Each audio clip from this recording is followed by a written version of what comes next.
افغانان ورونو که پاچا مې مکنه خو کار خو کوم سړی ستومانه یم وروره صاحب مهربانه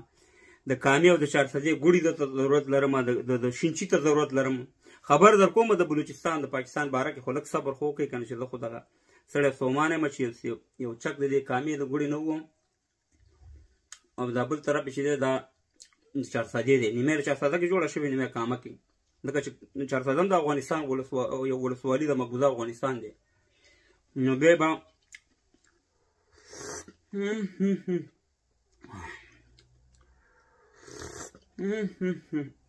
موبین صاحب ګوړه ختمه شوې ده ښه دلته وروره شین چې شته خو ګوړه نشته دی همدغه پاتې نور نشته دی او ګورې دا واورې که د کابل په هوایي میدان کې هر چا زما ګوړه ایساره کړه که طالبانو او که د پخواني جمهوریت والا مامورینو په هوایي میدان کې په خدای چې الله یې درپسې راځم ولا کې ران خلاص شي دا خو هلکه ډېر ښه خبر دی دا خو بلوچان انجینیرینګ شروع کړی هلکه جنګ نه علاوه وګوره په پاکستان کې زاړه پلونه الوځئ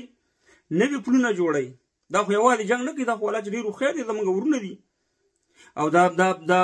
دفترې جوړې ګوره زړې دفترې د منځ د وړي تاڼې ماڼې ګوره هغه زړې شوي ځکه د انګرېزانو د وخت نه دا پلونه او دا تاڼې پاتې دا وې ختمو او صاحب مهربان هلته نوي جوړو نو بلوچان خو ډېر ښه کار شروع کړی برکت ستاسې په دې کار وانه شه وایي چې څه کري هغه برېبې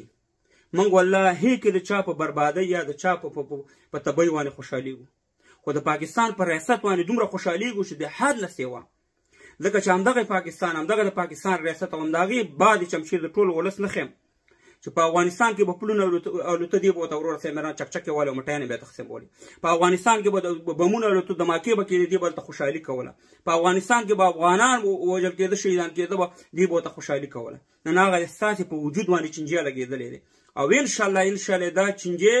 او دا بیماري د رب العالمین په تاسې په دغه ریاست باندې دومره ډېره کړي چې د دنیا د نقشې نه ختم کړي ځکه چې همدغه پاکستان ریاست زمونږ 15,000 ټانګونه دغه کړه لیلام یې کړه 900 تیارې زمونږ کباړ کړې داسې نور مهمات صاحب مهربانه دلته یې راوړه پاکستان ته یې کباړ کړه نو زه همیشه پاکستان زمونږ د وطن د افغانستان بربادي او تباهي او بربادي غوښتله که پورته افغانستان دی او که ښکته مقبوضه افغانستان دی هېڅکله یې زمونږ د ښه نیت نه لري نن رب العالمین د بلوچانو مجاهدینو ته نور هم توفیق ورکړي چې دا د انګرېزانو د وختو پلونه زاړه دا ختم کړي دغه شفاخانې والا ختمې کړي دغه تاڼې والا ختمې کړي او دغه صاحب مهربانه دغه خپلواکي والا وي انشاءالله داسې وخت را روان دی چې بلوچان به خپله ازادي اخلي چې بلوچستان یې قبضه کړی دی پنجابي ریاست او موږ به انشاءالله خپل ازادي الو چې مقبوضه افغانستان د افغانستان خاوره ده او دا د افغانانو وطن دی نو برکت دې وي